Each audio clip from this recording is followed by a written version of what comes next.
Well, you finally got your dress from India. Oh my gosh, yeah, went on a whole shamanic journey to arrive here, this caftan. I think it took approximately 3 months, a customs and border patrol argument. It got sent back to India, resent back here. I've never had to work so hard I to think wear you got something. caught up in the tariffs drama or something. I did. And I was like, what is this? What's happening? Why am I paying a tariff for a caftan? It was the weirdest thing ever. That's what you get for being a prudent, economical shopper. You're a cheap date when it comes to that stuff. Yeah. Yeah. I guess I feel good about that. You would have been a great fashion stylist. Finding like really, Yeah. high quality things for not crazy prices. Yeah, because the thing is with that world, which for those listening, by the way, welcome to episode 610. That's pretty crazy. Our Q&A chat. Yeah, but the thing about working as a stylist for a living is that your clients' expectations and taste very rarely, I could even say, never match the budget. That makes sense. Yeah. So they send you all these reference pictures of all these other editorial shoots with like Gucci and I want it to look like this. My budget is $100. Yeah. You know what I mean? That would be so you would have been good weird. at that. That's part of the knack of it is, being able to deliver something that looks fantastic without going over budget. Well, this place that I got this and some other things, I found it a few years ago, and it's a store in India, and it's like all these incredible Indian designers, like really high level designers. I think I paid, gosh, I wish I could remember more accurately, but I mean, this was actually on the higher end of things. I think this might have been 165, which for me, like that's not pennies to me, which it kind of is to you. But yeah, and it's gorgeous. I love that even after living in New York City for 15 years, you still have a humble Indiana girl in you. I mean, well, you have to remember when I was living in New York City, I was living on my own, trying to find my way as a single woman in arguably the most expensive city in the world. And so I still had to watch every single penny. I lived in little tiny studios, and it was tough to make ends meet many months. So yeah, I wasn't able to tap into, some of those fancier stores. Although the last thing I'll note on that was I do want to honor the many showrooms who worked with me. Like, how did I even get linked into that world? Was it my friend Juliet? I don't even fully remember. I think maybe some designers had started to attend my shamanic journeys. I think that's how that circuitry got started. But as you know, in New York City and maybe in LA too, there's just tons of designer showrooms for celebs to go to, or, things to their new pieces and collections to get explored. And somehow I got linked into so many epic ones. So before all of my public speaking or my events, I was able to go into these showrooms and just pick things. Most oftentimes I would have to bring it back, but sometimes they would gift really beautiful things to me. So that was a godsend for sure, because I was living on a real tight budget. Yeah. I mean, we were talking about this the other day. To live comfortably in that city, I mean, you have to be exceedingly wealthy. Double exceedingly. I mean, it's like, yeah. I can't believe how expensive it is there. I mean, I was, really paving some powerful paths and a successful entrepreneur, and I was still riding the subways pretty much everywhere, having to work with showrooms because I was doing so many talks and so many events. There's no way I could have afforded to look really great in each one of those wearing something new. And yeah, eating the food, it's just everything. Like I definitely did not have my own personal driver, and I got rid of my car when I moved there. So it's just, it's a whole different way of living when you're a New Yorker. So today, folks, we've got a Q&A AMA episode. Some listeners have submitted questions. So if you were one of those listeners, thank you for doing so, because it gives us some fodder to play around with. Sometimes when Alice and I do these episodes, we'll have some topics at hand where we just chat, and I love doing those. But the past two, I think we've looked at each other like, do we have anything really interesting going on or valuable, that might be of interest to other people? And we're like, not really. Let's save up some life until we have some things that we can share about. And we're about to have some things we can share about that might be of interest. But I love answering these questions because it's much more fun to do so than, sitting in our YouTube or social media comments and trying to type them out myself. Yeah. We've got a pretty good range, but I was joking before we could call this one the Addiction AMA because there's a lot of those that came in. I took a quick glance at them and I was happy to see that. That's something that I love to talk about. Well, are you ready? Hell yeah, girl. Is your brain fired up or I think so. Gears as fired as it will be. I have my update drink over here. Okay. Also, I'll let people know the show notes in case there's anything clickable or anything you want to follow up on will be located at lukestory.com/610. Okay, we will get this party started with a non-spiritual or addiction-related question. This one comes from Taylor, and he or she asks about water. Can you tell me the right process to go about getting a reverse osmosis water system put into my house? That seems to be a growing interest/concern for a lot of people these days. I mean, it's been a concern of mine for, 25 years or something. And I was just, I think you sent me something about golf courses recently. Well, yes. Yeah. There was some sort of teacher expert online who says like 4 of his non-negotiables around where he's going to live. And one of them was he wouldn't live within 2 or 3 miles of a golf course because of the water. Yeah, runoff. I saw another post about that yesterday that's pertinent to this question because we live close to a golf course, not because we play golf, but it just happened to be the case, which is actually kind of frustrating because you drive by the golf course and it looks like a beautifully manicured park, but you can't go in there. Mm-hmm. And I actually, well, you know this, I'll tell the audience. Driving by that golf course, which is like, a 5-minute walk from here for the past 3 years, I went on ChatGPT and I was like, yo, what's the deal with like the golf courses around here? Can we pay the membership and just go walk around there? Which I told you would not work, But I thought, I want to find out for myself or even, cool, I'll go rent a golf cart and just go cruise around the golf course, but not actually play golf. And it turns out it's like, A, you can't do that. B, it's like $100,000 a year to join or something. Yeah. But anyway, to the point of water, I looked into it a little more yesterday, and the primary concern there has to do with the chemicals, pesticides, and so on that they use on the grass, on the turf, getting into the water supply. So it seeps down and gets into the aquifer essentially. So it seems like most of the toxicity around golf course is related to your water more so than the air. The air is more of a problem if you live in an agricultural area where it's being sprayed and everything's airborne because they're not flying planes over the golf course to spray them. Well, there are planes above us spraying us with chemicals, but not for the golf course.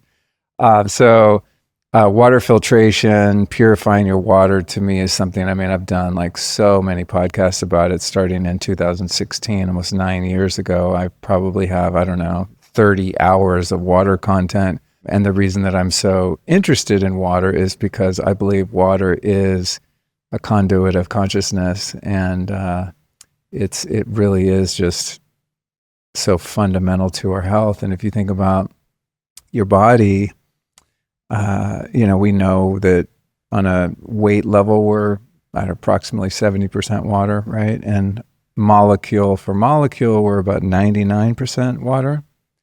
And the way that I've looked at that is the process of cremation. When you cremate a body, you're left with a little urn of ashes, for a 200-pound person. Where's the rest of that person? It evaporated because it's all water, So your blood, all of your tears, obviously every bodily fluid, your plasma, everything in your body that carries nutrition, or nutrients and toxins in and out and so on is all dependent upon water. So I think it's a really important question, really important thing to address.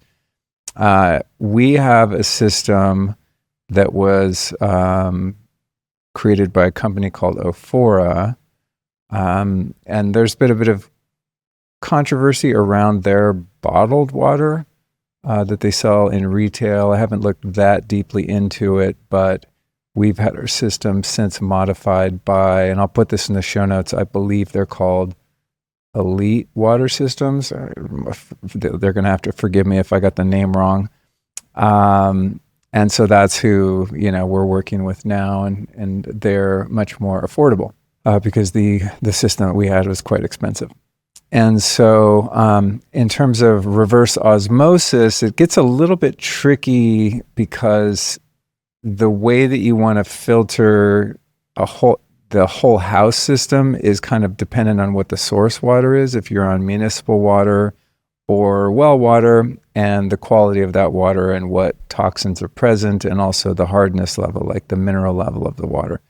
So reverse osmosis is good in theory, but it's not that practical to do reverse osmosis on your entire house because you would just be burning through filters and things like that so quickly. So, and just the maintenance would be insane.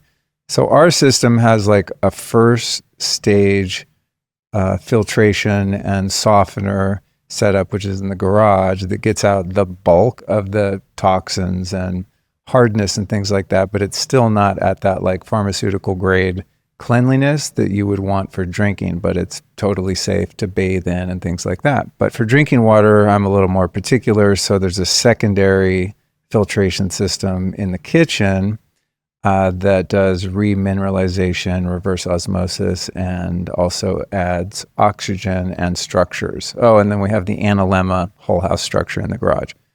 So to clarify that question, if you want all of the water purified in your house, there are systems that do that, but they're not that do that well, like Elite Water Systems. Again, we'll put the correct name if that's not it in the show notes. Where you can make your water in the whole house totally safe for bathing and things like that. But for drinking water, that's where I would want to go reverse osmosis. So you'd want like a redundant system. There's a company called MitoLife that makes a really great 7-stage under sink filtration system that's going to give you very affordable. I think it's, don't quote me, it's, I don't know, somewhere between $1,500 and $2,500 or something like that.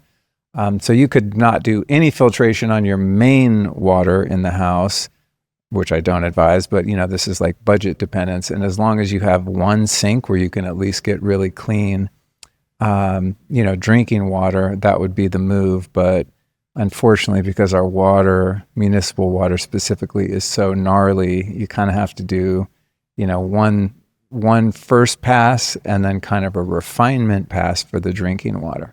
And we'll put a bunch of links and resources in the show notes. Also, it's worth mentioning, because we get this question a lot, and that is that I have a beautifully curated and searchable website, which you can find at lukestorey.com/store. That he worked for 4 years on making, so please go visit his website. Allison's mic just fell down. We'll fix it in a minute. It's in my lap. Let me just finish this question and then we'll make an adjustment. At least that happened when I was talking and not you. So if you go to lukestorey.com/store, I've neatly categorized all of the different things that I use and recommend. I don't sell anything. I just link out, it's like all affiliate links. It's one of the ways that we fund the podcast. So you can go to the water section, and anything and everything that's in there has passed my sniff test in terms of me really vetting those products, most of which we have, or if I found something that's a viable option that's more affordable. For example, the MitoLife under sink system, we don't have it because we had something else, but I've looked into it deeply, and if we hadn't done what we'd done, that's the one I would use, for example. So people can go there if you ever have questions and just search, and if it's listed in the store, then like that's the one I recommend for whatever that's worth.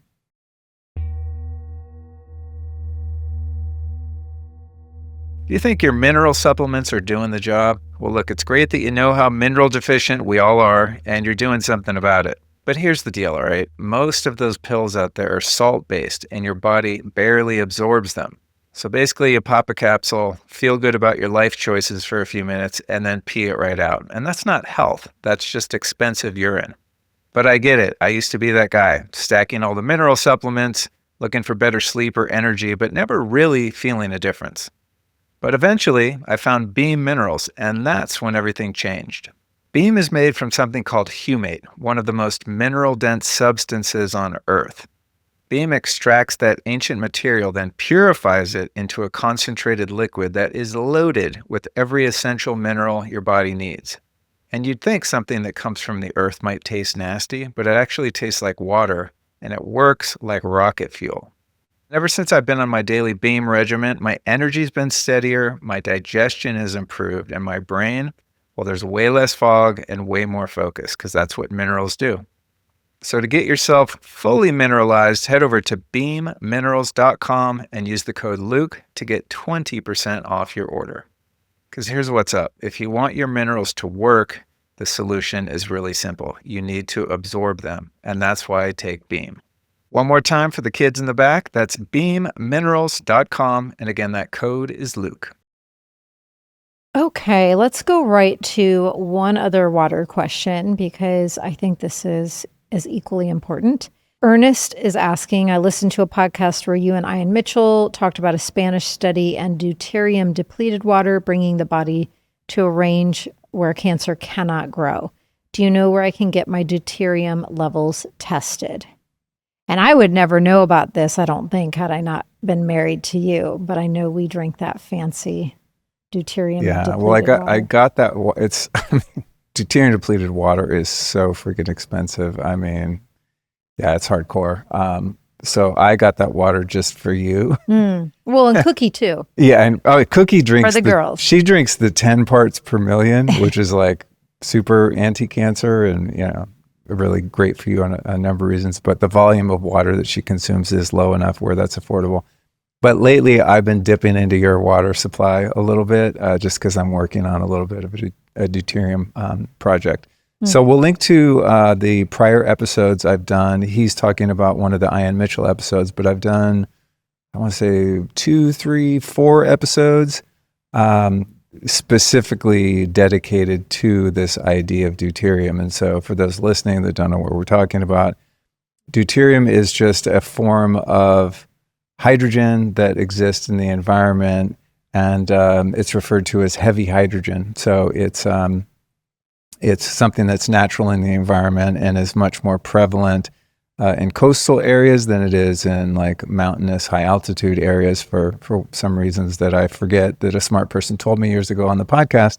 But the basic, explain it to me like I'm 5 issue with deuterium is it's not a poison, it's not a toxin, it's just a natural element that's in our environment, and hydrogen is abundant in our environment, and hydrogen in and of itself is really good for you, but this particular type of hydrogen is not so great for you. And the reason for that is it has a negative impact on your mitochondria and energy production and metabolism. So this heavy hydrogen is in foods like carbohydrates, sugary foods, processed foods, even a lot of supplements have a lot of deuterium.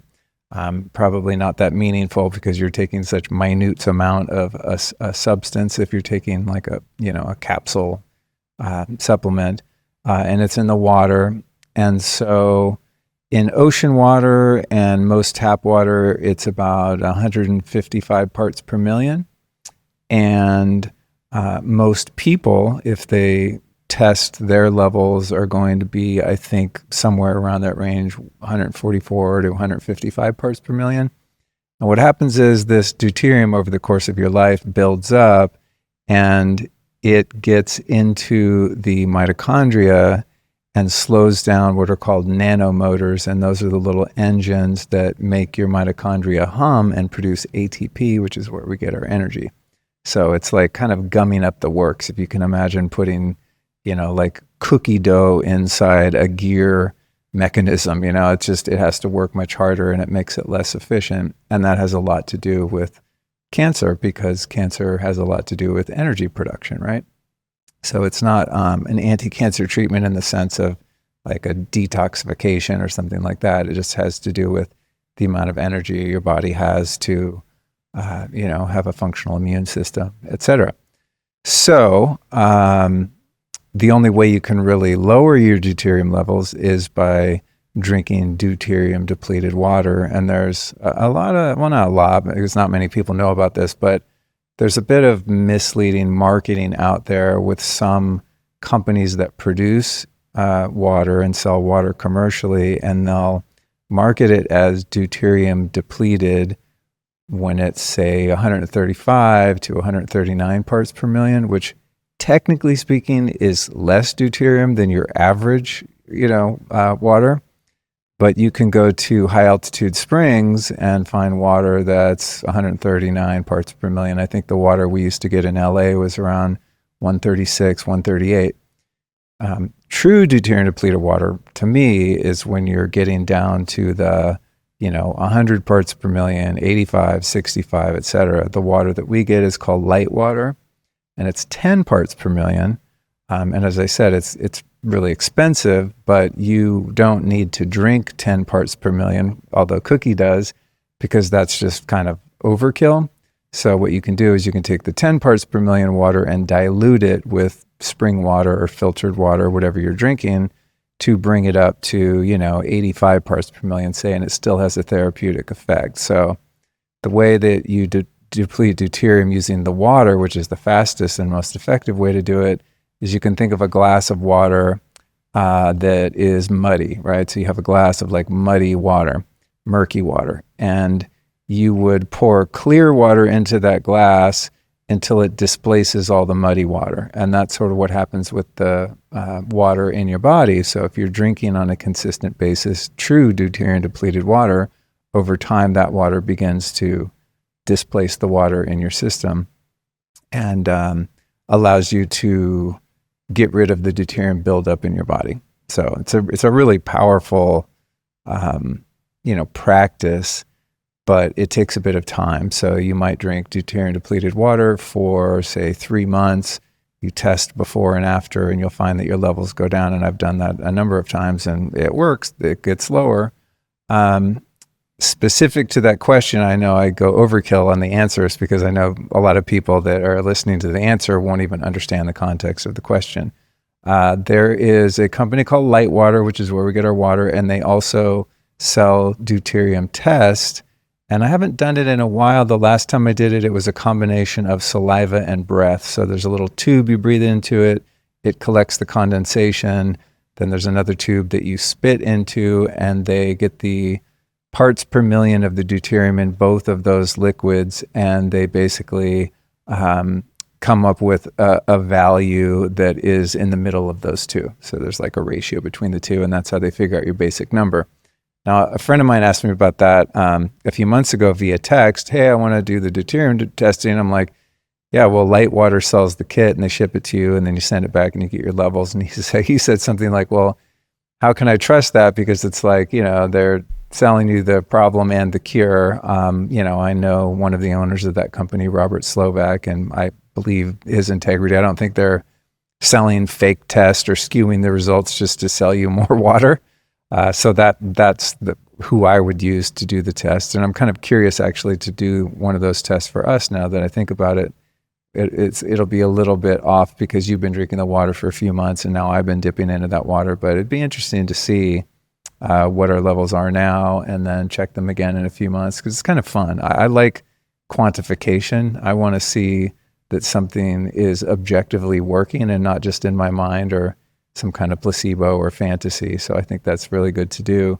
And if I was someone, and this is not this is definitely not medical advice, but if I or someone I loved had that diagnosis, I would be drinking the 10 parts per million straight up, and that's all I would drink.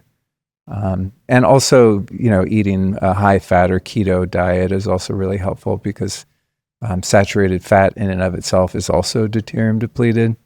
Deuterium gravitates away from fat and toward carbohydrates and sugar, essentially. It's really interesting too, like coconuts, the fatty part, the meaty part of a coconut is deuterium depleted, while the water is really high in deuterium. It's the way plants and nature get rid of deuterium as they put it into the fruit. It's really interesting. Go figure. Nature knows what it's doing. I mean, yeah. Actually, I was talking to a guy on the show a couple of days ago, which will probably have come out. I don't know which one will come out first. Mike Wilkinson. This might come out first. And he does all this research about ancient giant trees and plants and animals and things like that. And he didn't have an answer, but one of my, just curiosities was around the idea that there may have been times in the past where the deuterium levels on the surface of the earth were much lower, and that enabled things to grow much bigger because they had more metabolic energy and potential. He didn't have an answer to that. It's my pet theory.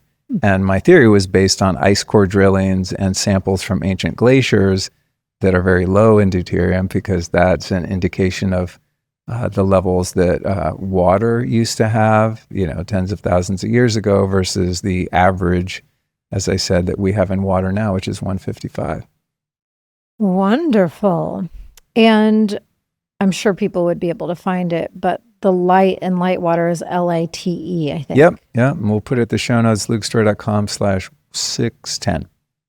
Okay, let's go to... And also light water, just as a side note, I think all they sell is the 10 parts per million, which is like really potent.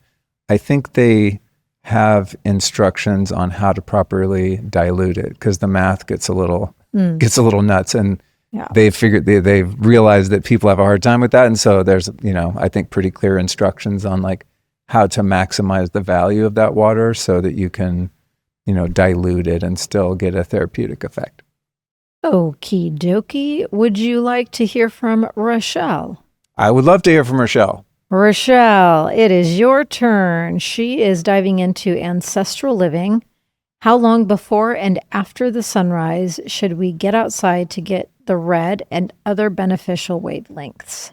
Oh, man, that's a great question. And boy, you're asking the right guy. I was so pissed this morning. I slept in until like 8, and I missed the golden hour of the morning. People often complain, understandably so, that all of these like biohacks and supplements and all these technologies are so expensive. And I agree. And I think that the more people become interested in these technologies, and the more people that buy them, that can afford them now, is going to create more public awareness and more demand so that they become less expensive and more accessible to more people over time. Things like red light therapy, saunas, etc. But when people say, I can't be healthy because I can't afford it, the thing that I always reply is, and this isn't just me being cute, it's really the truth, that by far the most powerful interventions when it comes to health and vitality are free, because they're gifts from nature. And the sunrise, to me, is sunrise and sunsets, but especially the sunrise, as it sets kind of the tone and biochemistry for the entire day and the following night. The sunrise to me is like the most powerful thing that anyone anywhere can do for their health. And that has to do with obviously circadian biology, hormone regulation, neurotransmitter regulation. I mean, the downstream effects of just watching the sunrise, at least for 15 minutes in the morning. And also the vitamin D's. Vitamin D's nuts, son. My favorite t-shirt. We got to bring back the lukestorey.com vitamin D's t-shirt. That was a good one. I mean, it's still there. I just need to wear it more. And for me, the like subjective effects when I keep the curtain open in the morning, so the sun wakes me up. But today it didn't. If I can catch that sunrise, I mean, just my mood and energy that day are exponentially better than if I didn't do that. And also, paradoxically, I find it much easier to fall asleep that night when I watch the sunrise. I mean, the light is the most potent medicine in the universe, period. Well, there's a reason that there were for thousands and thousands and thousands of years and still are sun worshipers. Yeah. Sun gazing, baby. Yeah. Yesterday, actually, I managed to get out in the backyard right after sunset, and I was doing all, like doing the Sphinx out there, doing some cat cows, looking at the sunrise, and it was freaking epic. One thing you want to note is it's best to be grounded when you're looking at the sunset, and that has to do with the electromagnetism and the negative ions that you get, the DC current negative ions that you get from touching bare skin to the ground, preferably like wet grass or sand at the beach or a lake if you can get there. So for me, when I'm inside the house on the second floor, I always touch the grounded wall because the rooms up here are shielded. So when you touch the wall, you're grounded because the walls are grounded. It's how the EMF shielding works. And if I can get outside, I do that. Specific to the question, different people have different opinions on it. But for me, it's the first hour from the time you can like see a peak of the sun coming up over the horizon. Really, there's going to be red and infrared light probably, there's some of it all day, but the biggest bang for your buck is going to be in that first hour. Now, not everyone has an hour in the morning. People have kids, people have jobs. Like you can't just go sit and stare at the sun for an hour. So for me, if I'm busy, I'm going to at least try to get 15 minutes in.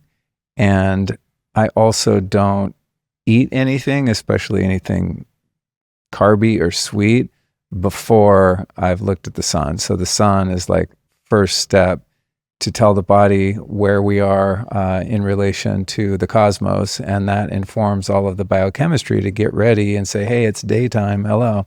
And this is also the problem with blue light at night, because we haven't evolved to have the sun in our visual field after it goes down, which is what bright and white, or AKA blue light, does at night. You're telling your brain that it's still daytime when it's 11 p.m. or 1 a.m. And that's like, I think, one of the top 2 or 3 most detrimental things to your health. So watching the sunrise, at least getting that first 15 minutes or so.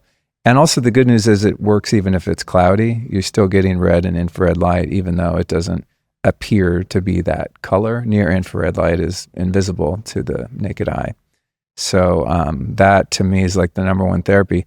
Throw in some breath work, some intentionality, goal setting, prayer, anything you can do to kind of get yourself psychologically, mentally, emotionally prepared for the day is a great way to spend that time. I get into my heart first, and I really bring my focus and energy and breath into the center of my heart, where I feel the most peace, where the divine truth is most alive. And then lately, shout out to my friend Lauren, I shared with a few friends my vow that I finally came up with. And that inspired her to share with me what she has done with her kids. And you breathe and get connected to your heart. And then you say, peace begins with me, by tapping your thumb to the tops of each fingertip as you're saying each word. So peace is with your index finger tap, begins is with your middle finger, with is with your ring finger, and me, you're tapping your pinky finger. And that has been really beautiful for me.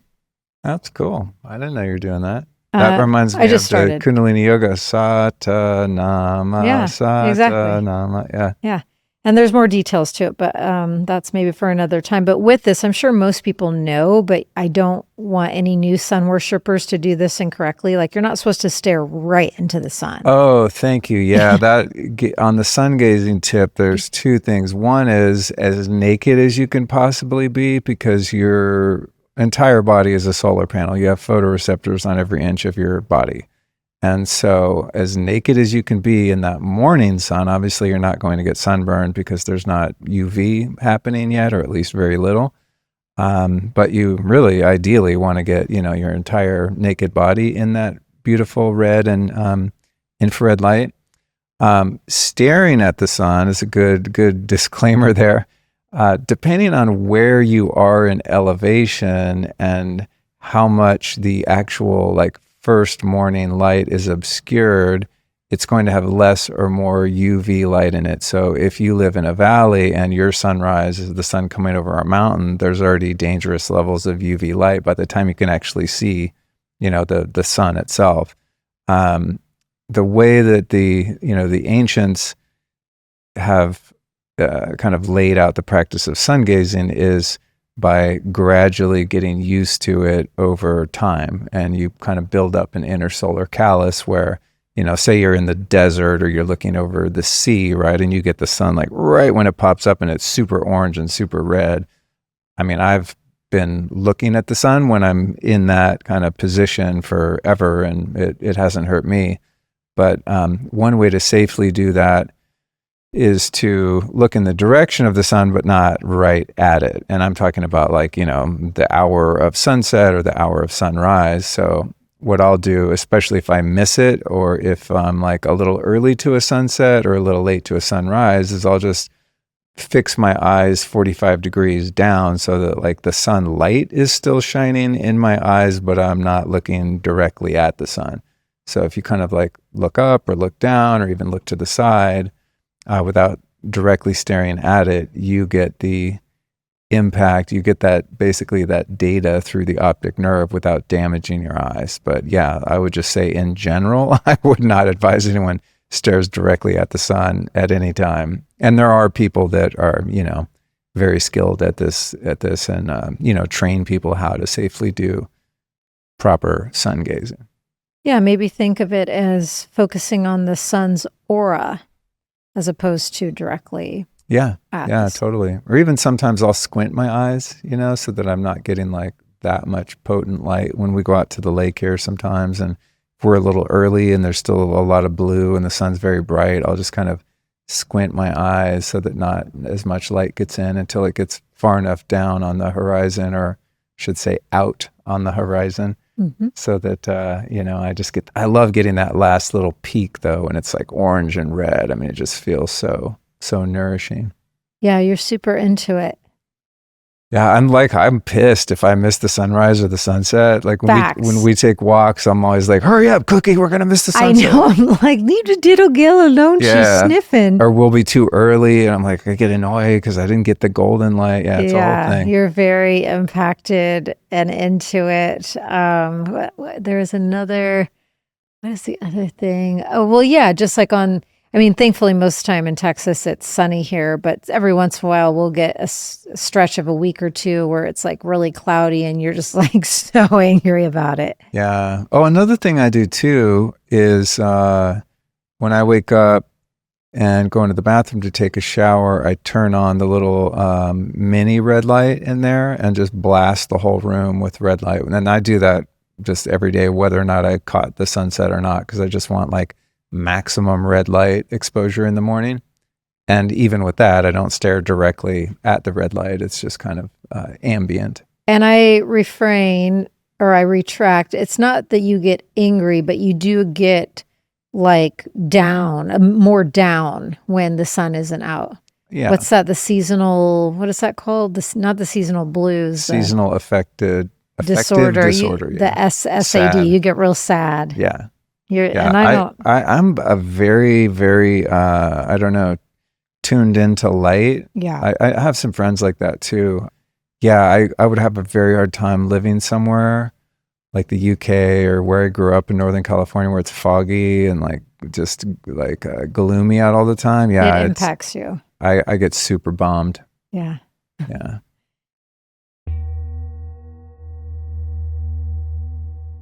What if you could bottle momentum? Well, that's what correct energy is for me. After many years of chasing my motivation through coffee and some sketchy stimulants, correct energy is what finally cracked the code. I use correct religiously before workouts, big meetings, and of course, long days of podcasting. And the feeling you get is crystal clear. So there's no buzz, no frazzle, just clean, super dialed in energy. But what's even cooler is that when it wears off, it's like it was never there. So there's no crash or come down involved at all. just back to baseline. I call it my TCB, or taking care of business medicine, because that's what I do when I'm on it. Now, the star ingredient is something called paraxanthine, a rare metabolite of caffeine that boosts dopamine without the shakes. Then you've got Zynomite and an extra, 2 botanical extracts that take it even further. And here's a hot tip. If you want to go full berserk mode, stack it with Correct Fuel, a ketone electrolyte hybrid that turns body fat into clean energy, extra focus, and endurance. To get on board and get all this dialed in, here's what you do. Go to correctlife.com/Luke, and that's correct with a K. And don't forget to use the code Luke to save 15% off Correct Energy and Correct Fuel. Because if you want to be a high achiever at anything you're doing, it takes high octane fuel, and this is it. And I got to say, I'm pretty hard to impress when it comes to supplements these days, but this one's made it into my non-negotiable stack, and I think it will for you as well. Last time, that's correctlife.com/Luke. We'll also put that link in the show notes. All right, Julia, it is your turn, your question. Thank you for sending this over. She says, I admire your journey of recovery and the insights you share on your podcast. If you are comfortable discussing it, I'd love to hear about your experiences during your struggles with addiction. What do you think you were like during those times, and how do those experiences shape your perspective now? Well, that's an entire podcast all in itself, like a whole episode. Yeah. And I've done a few where I focus on that a bit more. So Julia, thank you for listening to the show and asking the question first and foremost. And we'll put some other episodes where I've focused, on that and in a much more long form. But yeah, it's wild with my experience of addiction. It's been, 28 years, coming up on 29 years, since I was plucked out of that by the grace of God. And it's funny in that when I look back on those times, which I've been doing a lot lately because I'm writing about that particular period of my life in the book that I'm working on. And so I've been looking back on that, and it's a strange phenomenon, because it feels like it was someone else's life and like it was a million years ago. And like, I just can't imagine living like that. And simultaneously, it's so visceral and so fresh that it's like I can close my eyes and be right back there. It's an interesting, I guess a lot of memories are like that, right? There's like a part of you that feels close to it and a part feels far. It's like with me and my running, how if I see a road race or track on the television, I'm just like, I feel so removed from that world, and it feels so foreign, but that's literally all I did from 2.5 years old through college. And yeah, it doesn't even feel like this lifetime in most respects.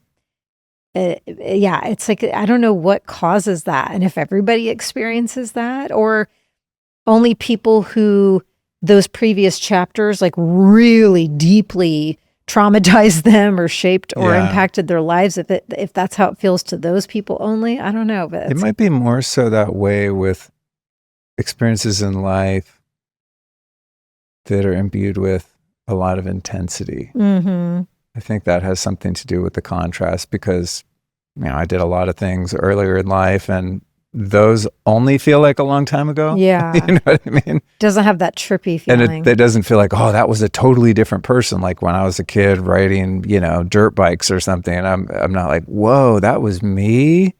It doesn't have that. But I think just because my day-to-day, the way I spend my time, but more so just the way I feel in my skin, the way that I interact with the world and other people, is just the way I think, the way I feel, everything about me is so radically different.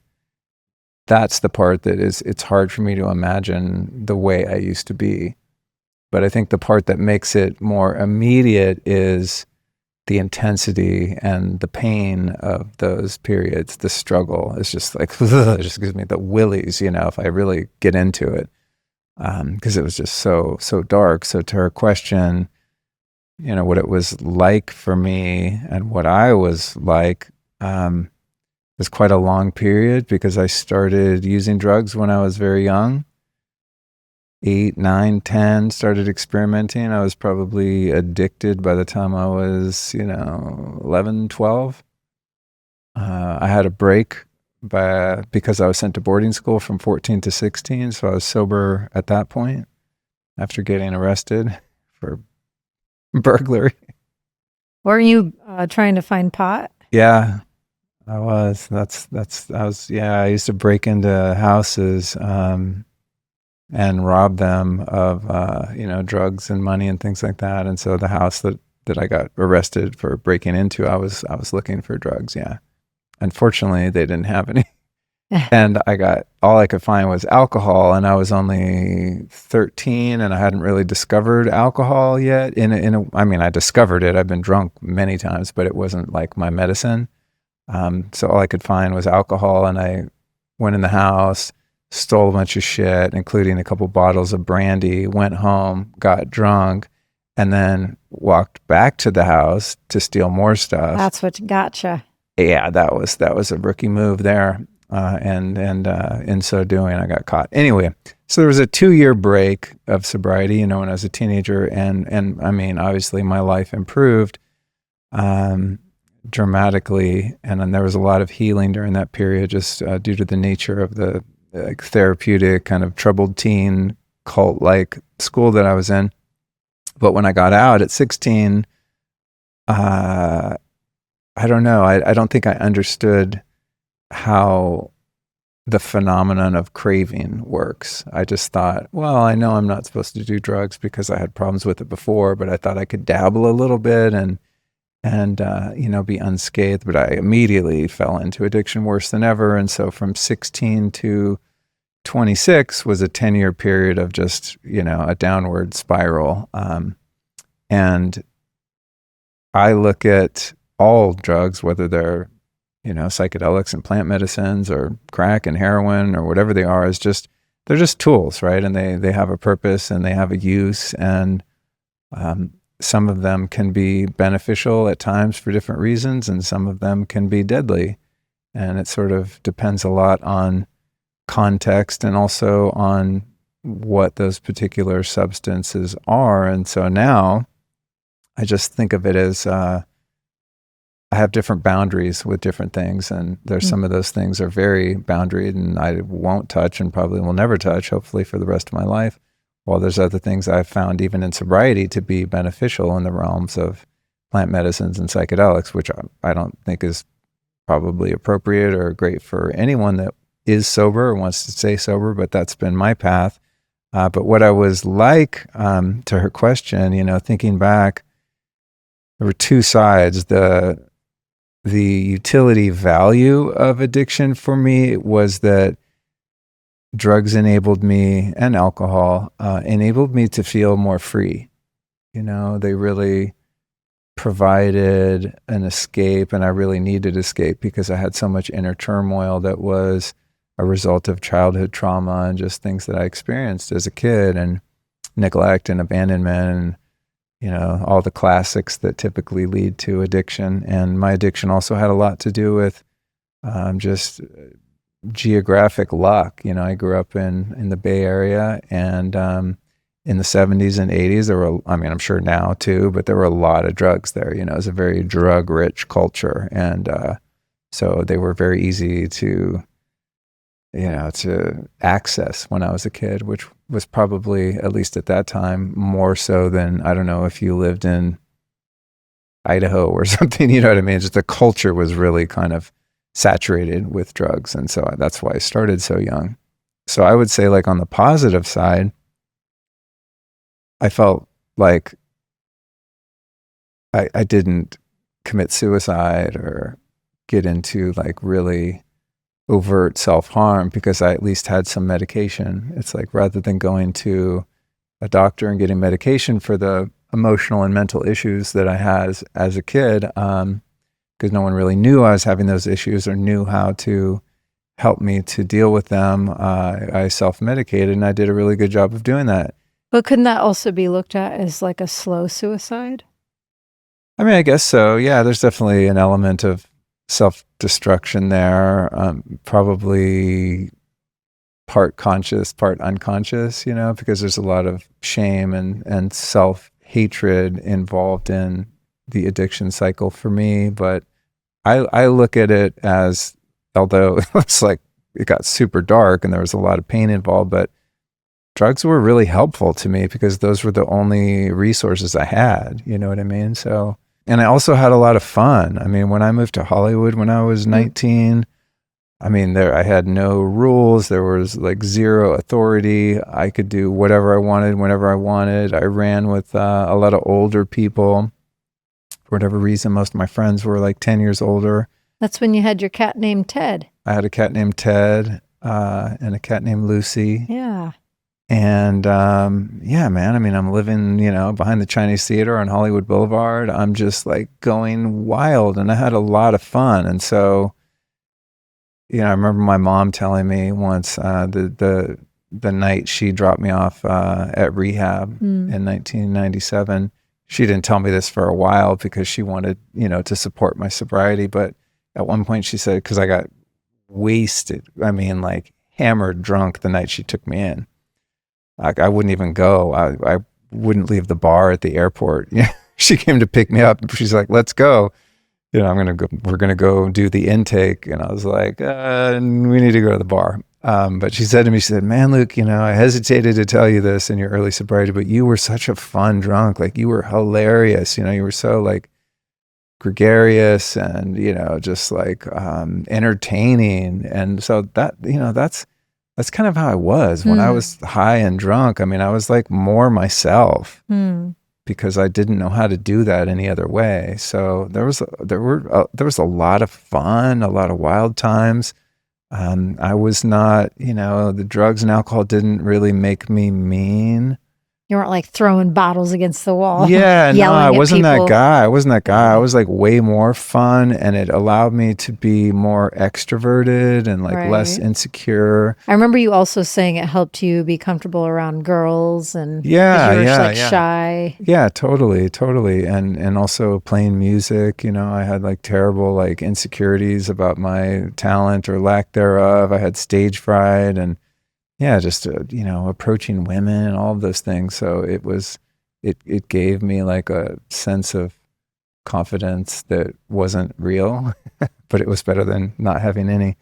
So like on the positive note, it was super fun. But the thing about addiction is that it's progressive, it never improves. If you're truly addicted, it doesn't just like wear off or become manageable. It progresses and it gets worse and worse, and you become more dependent. And then of course I should speak for myself, I would develop a tolerance for different substances. And then no matter how much of that particular substance I would do, I couldn't get that desired effect anymore. And then so I would have to start playing armchair chemist and adding all different substances together. And then I was, cross addicted to all kinds of different drugs at the same time by the end, which gets very difficult to manage and very difficult to afford.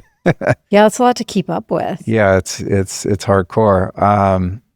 So kind of on the positive, on the negative, for me, what happened, I think, was I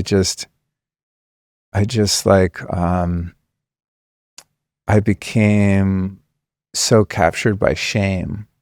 I just had so much shame about who I had become and my behavior, and there's so much deception and lying that was necessary in order for me to keep that going. Most people, if they care about you at all, aren't going to sit by and watch you kill yourself. So, I mean, most of my friends were also like drug addicts and things like that, but none of them were as bad as I was. So there was like a lot of pretense and masking and hiding and sneaking around and trying to pretend like I wasn't doing what I was doing. And over time, I found it necessary to gravitate toward lower and lower companions, people that were worse off than I was, because I needed the access that they provided. And it was also part of the denial system. If I spent time around people that were much worse off than I was, then I was able to delude myself into thinking that I wasn't that bad. So there's a lot of like psychological self-deception and trickery that goes on there. But underneath that is just a deep sense of shame. And so I really felt so badly about who I was. I just didn't value myself or have any respect for myself. Two quick questions with that. One, well, I guess one is more just like a statement of curiosity. It's so interesting how even though you were the one consciously making the decision to hang out with folks who were more addicted than you, like that was a conscious game plan, right? Like, I need to find out where those people are and get linked in with them. So you make that conscious decision. And then when you're in that, then you like kind of disassociate from the fact you consciously made that decision so that you can then look and be in denial, like about how bad yours is. Do you get what I'm trying to say? Like, that's a very strange, like, I mean, addiction is a mental illness. Yeah. I mean, it's centered in the mind. It really is. So for example, one of my many denial mechanisms was around heroin. And most people, when you think of like a junkie or heroin addict, you think of a needle user, right? And that's not very well respected. I mean, there's kind of a mystique to it in a sense, culturally. There's some pretty cool heroin addicts in history. Keith Richards, Basquiat, Lou Reed. I mean, like, there's like a certain allure to that. But when you're actually in the room watching someone shoot up, like using toilet water, it's not that sexy. So for example, if I was like smoking heroin and I'm in a room full of people that are all shooting heroin and pawning all their guitars and shit, and they're just like, they're super, super, just very dysfunctional, then it was easy for me to go, well, I'm not a junkie because I'm not them. Right. But I needed to be around them because they were the ones that had the dope. You know what I mean? Yeah. So it was and you consciously knew that, so you could get linked into that, but then you would still delude yourself. That's just so fascinating. Yeah, it was like a metric of comparison that allowed me to feel like, well, I'm not that bad. It's like you were doing your own mental gymnastics on your own self. A lot of mental gymnastics are like Olympic level are necessary. Yeah, you could have won the gold. Yeah. You were a gold medal. To sustain addiction for years, you have to get really good at creating your own reality. Yeah, hiding from yourself so masterfully. Yeah, we were talking about this a couple of days ago. I don't remember how this came up, but I asked. Well, I wanted you to tell them. Yeah. Oh, yeah, right. You're like, tell some of your wild stories. Because that one's really fascinating. But, speaking of like the denial and that idea of lower companion. So, I don't know, people that have an alcohol problem, or even some people I've met that have issues with opiates, are able to maintain some semblance of like civility and maybe even pay their rent and have a job, and like they can function to some level. But when it comes to some other drugs like crack, for example, you're not going to do crack for very long and keep your shit together, right? So that was one for me about which I was always really embarrassed, and I was very ashamed that I used that drug because it's just so vile, and the things that it compels you to do, and just how instantaneously addictive it is, and how desperate you are for it when you're addicted. Many people that you see on the street that we would just think of them as a homeless person. I mean, now there's all kinds of other drugs out there too, but crack is really one that will like bring you to your knees figuratively and literally quickly. And so none of my friends, even as bad as they were really okay with me using crack, and most of them would have never done it with me. And those that didn't really take to it like I did. It was just like, we're getting wild every once in a while, but it became a daily thing for me. And so I knew that I shouldn't be doing it. I didn't want to do it. It was mortifying that I was doing it. And every single time I did it, when I was done, which was only because the sun came up and the dealers went away and I ran out, I would always break the pipe that you smoke crack with the glass pipe. It's the only way it really works well. And when I was done, and I knew I was done because like it was over, the party was over, I would break the pipe and I would write it off. And I would pass a lie detector test. I am never, ever, ever going to do that again. That was the last time, because it's just the level of like depression and suicidal ideation and just darkness. I mean, it's just truly like a demonic energy behind that stuff. And then, you know, I'd crash out for a few hours, wake up, start drinking. Once I got alcohol in me, the spirit of alcohol would possess me. And then I'd be out there on the street to buy crack again. About what time would that be each day when you'd head out? Oh, probably like 10, 11 p.m. Oh, my Lord. Oh, that lifestyle.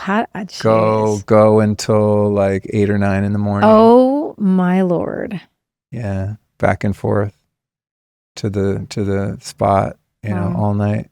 Because it runs out. That particular drug runs out really fast. It only lasts like, 2 minutes or something, and you got to do another one. But yeah, so that sort of answer her question.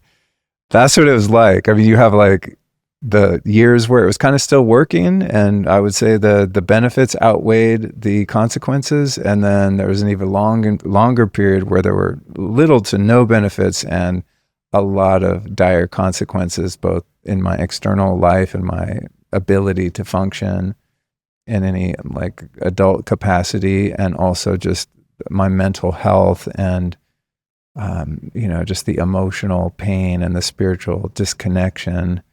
You know, that toward the last few years was pretty much all there was. But once I was caught in that cycle, I didn't have the resources within myself to stop.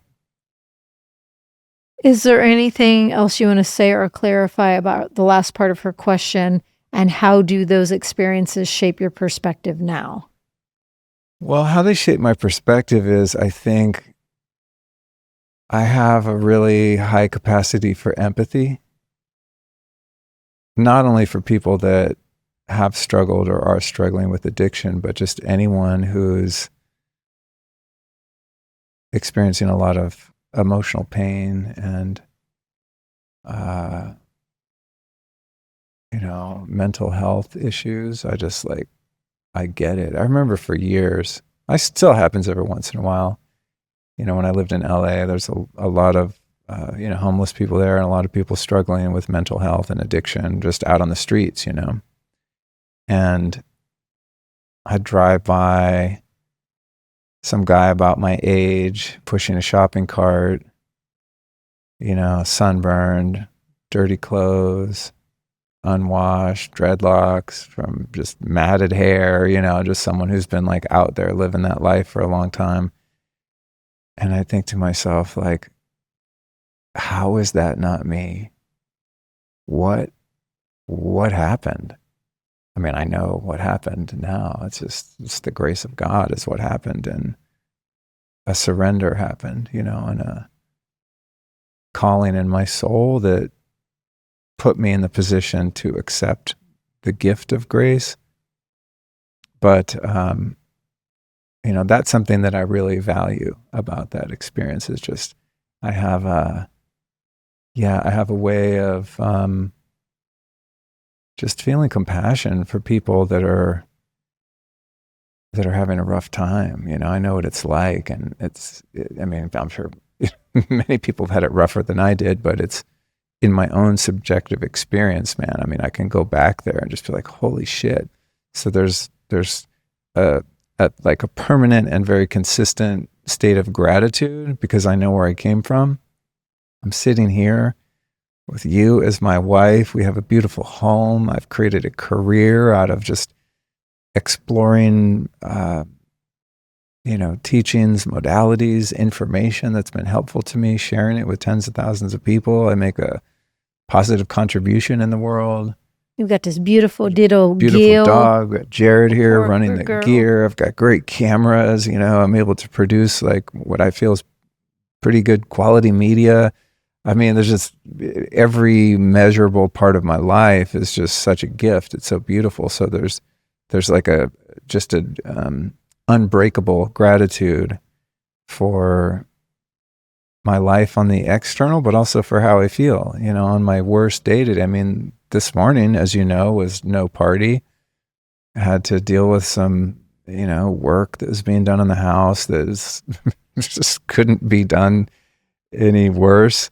So, I'm having to like really step up and deal with that. And that's not something I enjoy doing at all. I'm a lover, not a fighter. And this morning I had to fight, and I'm probably going to have to fight more. I mean, fight by just, advocating for what's right. Uncomfortable conversations. Yeah. And so, but even in that, it's within the context of, wow, this is a really great problem to have.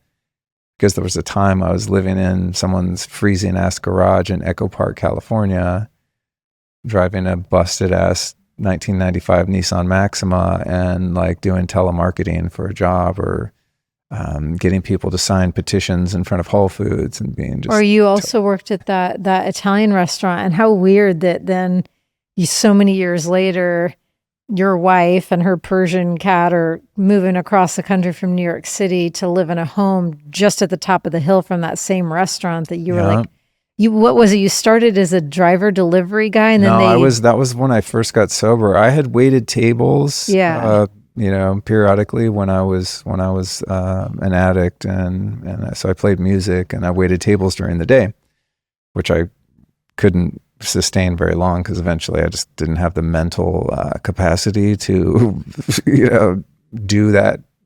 The complexity of that work was too much for me, put it that way. And just showing up, I'm up until like 9 a.m, crash out for a couple hours, and then like be waiting tables at 11, still completely wasted. So yeah, that didn't work out. But I got sober and I was like, well, what am I going to do? I have no education. I have no skills. I have nothing to offer the world. So I went and got a waiter job. It's still there. It's a great restaurant. If you live in LA, it's called Pace. It's in Laurel Canyon. Really great amazing. Italian restaurant. We had one of our first dates there. So that place opened. I go in, I, show them my old resume. They hire me and I start waiting tables. But between the time I had like dropped out of the server scene and came back in, computers had come out. Back in my days, you wrote it on a little notepad and like hung it up in the kitchen, and the cooks made the food and then you brought it out. But they had this computer system, and my brain was so fried when I was newly sober that I couldn't keep up. And so they demoted me to being a delivery driver pre-GPS, which meant I would be driving around mostly the Hollywood Hills with what was called a Thomas guide. It's a big map booklet. Oh my gosh. And that's a very tough area to navigate for anyone that, has lived in LA. So yeah, I'd be there like getting lost, and the food would be cold by the time I arrived, and so they wouldn't tip me because they were pissed at me. Rough, and rough. So those are the things, I reflect on. I go, wow, I'm just in a completely different world now, and I owe that to the teachings of the 12 steps. I mean, that's I followed. And your mama for taking you to. And my mom always, my Eskimo, And your dad for taking you to that boarding school. Yeah. They both played really big roles in you getting sober. Yeah, thank you for that. So that's true. So yeah. Those are the things that I think, I appreciate about it now. And also it drove me to have to take my spirituality seriously. I mean, that was the only way I was going to be able to get and stay sober, was to really not like play spiritual, but to actually do it, which is to apply spiritual principles, truths, laws in my day-to-day life, which is what I did this morning. I had a problem that happened with the house, and it's not like I had to sit down and read a book about, now what principles should I apply to this situation? It's just like communication, accountability, honesty, integrity, boundaries, acceptance, surrender, knowing, the line between, the things I can control and the things that I can't, and all of that. Everything that I do in my life is informed by the principles that got me sober, because they're the principles that restore and refine your character and establish and maintain a relationship with a higher power. And turns out, thankfully, that those are the same tools that you can use to have a great life and to move through your experience with less suffering.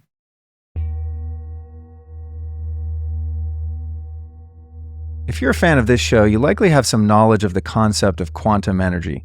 We've covered it a lot over the past few years. Put simply, quantum energy is the source energy that exists in literally everything. Every one of us constantly interacts with the quantum energy fields around us. What sucks, though, is that your energy field can be greatly disrupted by environmental toxicity and chaotic energy created by EMF. Well, thankfully, the innovative folks over at Lila Quantum develop products to strengthen and protect our biofield and even mitigate harmful EMF. But let's be real here. Anyone can make claims about quantum energy products because this energy is, by its very nature, invisible and therefore difficult to prove. What can be proven, though, is whether or not a quantum energy product has a positive impact on the body.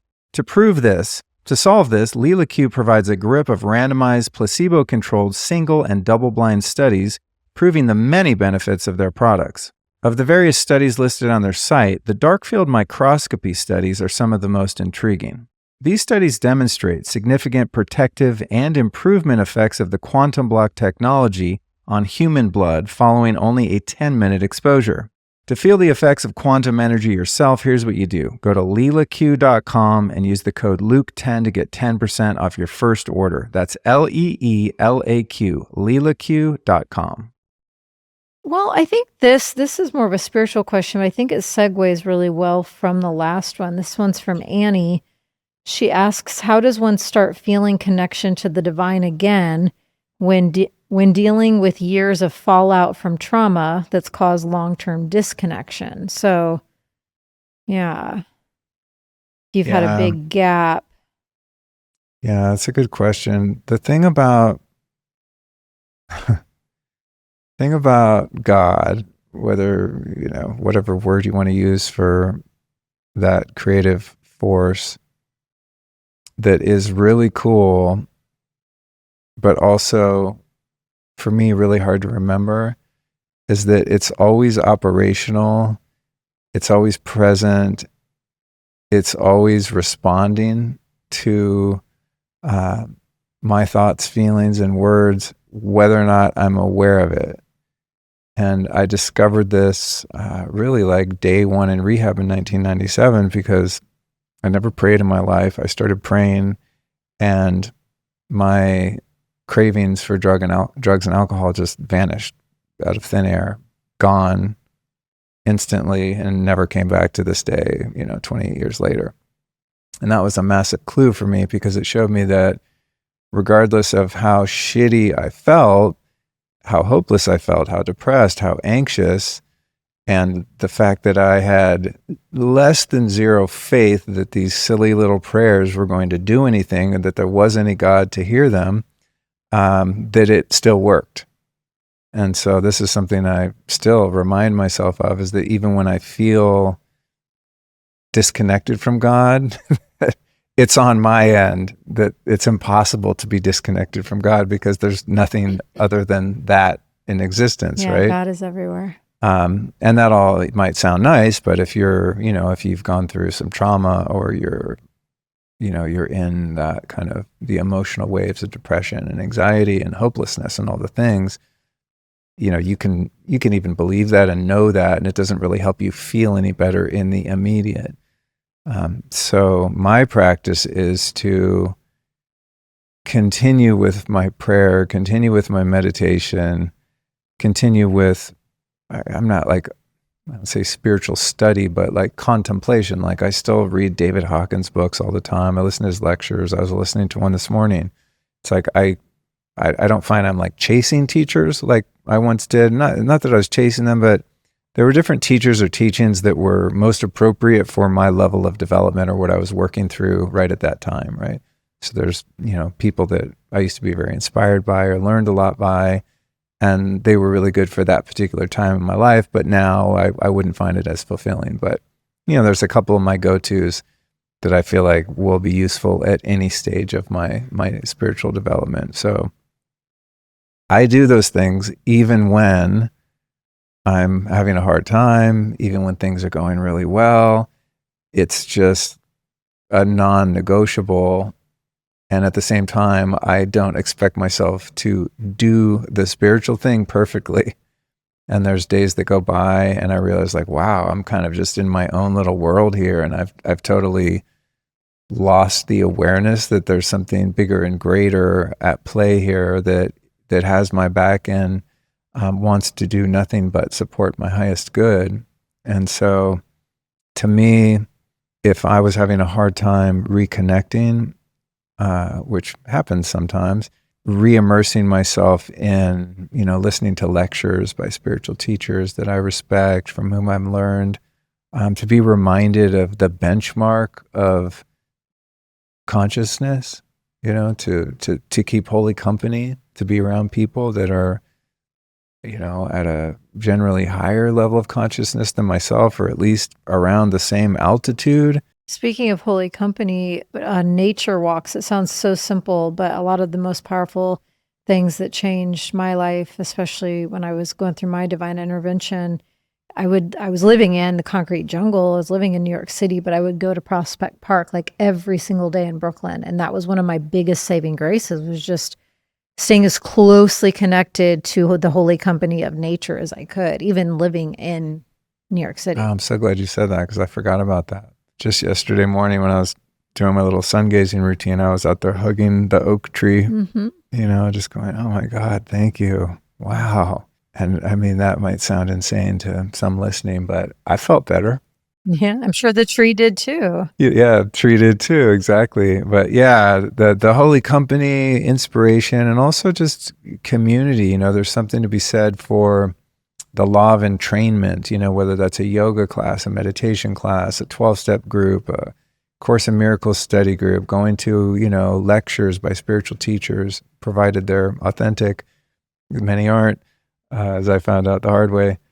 But it's like surrounding yourself with, to your point of nature, the energy field that's supportive of where you want to be, to find resonance, right? Because when we feel disconnected, and in her case of, coming out of kind of a traumatic period, it's like there's the pain body aspect of ourselves that's in resonance with more pain. So it wants to go to social media, to toxic television, to drama with other people who are also still caught in their pain body.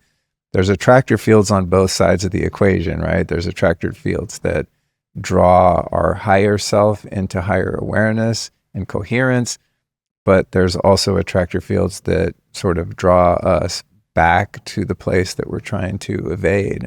And so mental, emotional, spiritual hygiene, I think, is really important in order to reestablish that connection of just being acutely aware of what energies, what influences serve us and which don't, and getting very serious about how we discipline ourselves and boundary ourselves into energies, people, places, practices that support us. My biggest one, which I know we share, is surrender, because, when I had my spiritual awakening and divine intervention, it came through the vehicle of me being stuck in a nearly 2-decade-long cycle of relationship abuse. And as smart as I was, capable as I was, quote unquote, successful as I was externally, I was a national champion endurance athlete, and working in television, and television host, radio host, all these things. That's where that saying I came up with, winning but lost.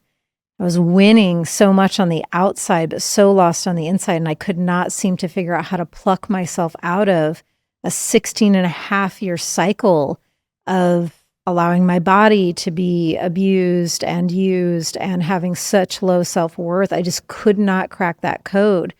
So it required divine intervention and a spiritual awakening. But through that, thank God, I could sense that the next big step for me was surrendering and finally communicating to my own soul and heart, God and Earth Mother, okay, fine, I'm ready to get out of my own way. Show me the way. And through that, my last little bit of advice would be to really tune into what spiritual allies can be of most benefit in allowing you to reconnect to your true nature, your soul's calling. And for me, it happened to be Jesus. Even though I was never religious growing up, I did not attend church, hardly ever, but Jesus has been my main guide since my awakening.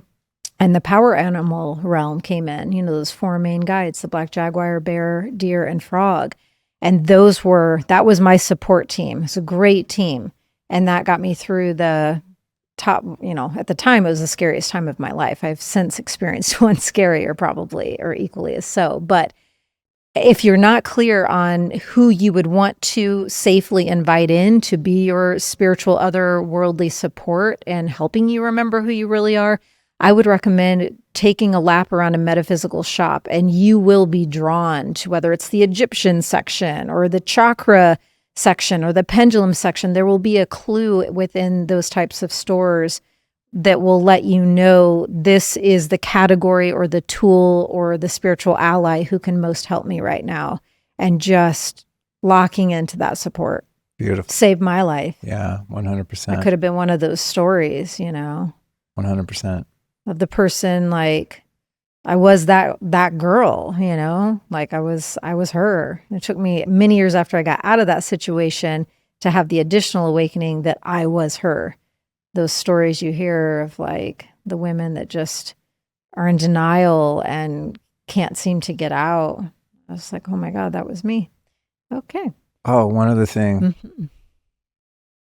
on that note, and that is, it's really helpful to me to maintain a level of self-awareness that shows me when I'm doing, thinking, or feeling something that interrupts my connection to the divine. So it could be for me like negativity, just complaining about my life, about other people, about circumstances, giving energy to things that I can't control, anger and resentment, dishonesty, phoniness, selfishness, being self-centered, being greedy. I mean, the 7 deadly sins, you know what I mean? Lust, like craving, wanting things, like feeling like whatever I have isn't enough. Those kind of, from my, framework, the way that I've grown in this area is calling them character defects or shortcomings, right? It's like there's behaviors, ways that I operate that not only don't serve me, but specifically block me from the experience of God.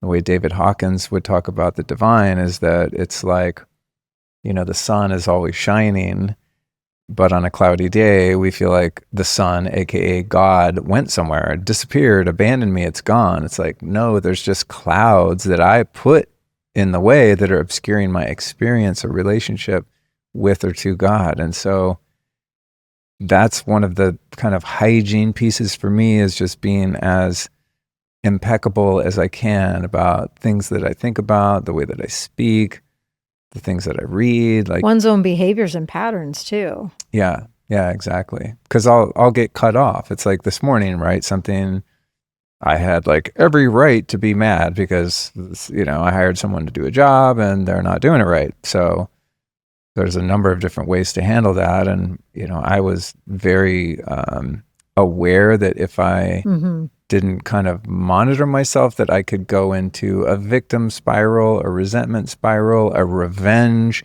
punishment spiral. There's a lot of different patterns that I developed over the years that wouldn't give me the outcome I'm looking for. And I know that just from experience, just earned wisdom of being a dumbass and doing things, in counterproductive ways. But I also don't want to be cut off from my relationship with God. I don't want to be cut off from that feeling of connection. And if I give energy to those negative emotions and thoughts, that's what'll happen. And all of a sudden I start feeling more and more isolated.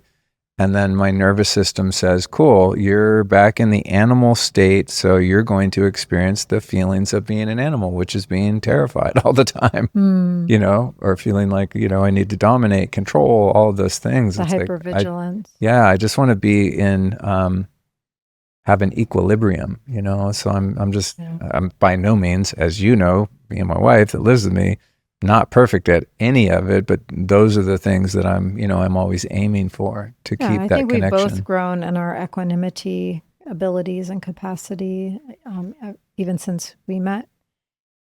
Um, Gosh, there was one other thing that pinged in super quick to say as you were at the end of that sharing, but I guess it About went. that question? Yeah, it was just like towards the last little bit that you were sharing, there was like a little button thing for me to share that pinged in, but it went into the About ethers. scanning yourself for the things that block you from God?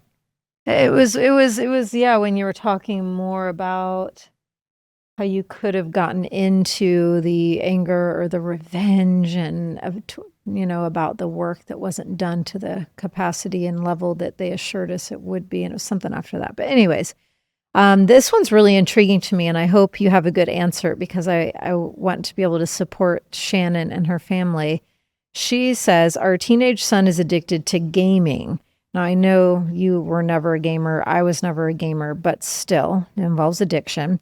She said, a brain scan showed inflammation from excessive gaming. We've tried energy work, joined Screen Strong, and hired game quitters, but he's becoming more resistant, refusing chores and school unless he gets his devices back. So he is like, Oh, yeah. man. Any thoughts or words of advice on gaming addiction and motivating our son to engage in treatment? So it's a big question, I know. Damn. I know. Yeah, I have to admit, I feel somewhat ill-equipped to speak to that. One, based on the obvious fact that I'm not yet a parent. And two, that particular issue is pretty new. In just terms of culture, the only way I could relate to it really would be just phone addiction, which, I'm always kind of monitoring. I think sometimes I'm doing better than others on that. So I'll just preface it by saying that, don't shoot the messenger here. I'm definitely not an expert in this area. And it sounds like she already has been exploring some resources with, modalities or people who, are familiar with this. But what I will say is that when it comes to codependency, taking care of yourself is the best way that you can help the person in your life that's addicted. And that's really tricky when you love someone, as I can only imagine a mother loves her son. I don't know what that's like, but it's got to be pretty damn strong.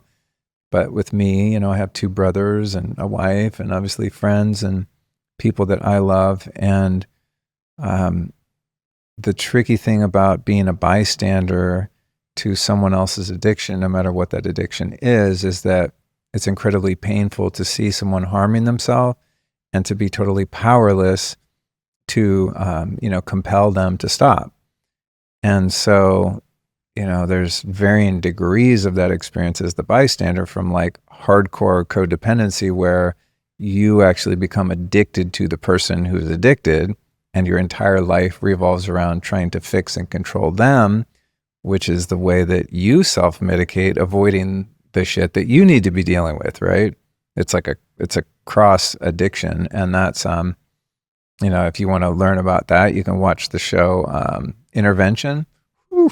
You see entire family systems that are just so enmeshed and stuck in that particular They dynamic. end up housing their addict daughter in their basement and driving her to go score the drugs and paying for them just because they're like, well, if I keep her close, I know she's not going to die today, or, just all the bargaining. It's really, Yeah. So on the, more advanced end of the spectrum, I mean, that ends up in a situation where everyone is sick, and I don't know if mom here is in that place, if she listens to this podcast and asks the question the way she did, I'm assuming she's, done some work on herself or is in a kind of a higher level of understanding and going like, wow, why won't my son get on board with, the help that we're trying to give? But yeah, I would just emphasize the importance of self-care, physically, mentally, emotionally, spiritually, to staying grounded within oneself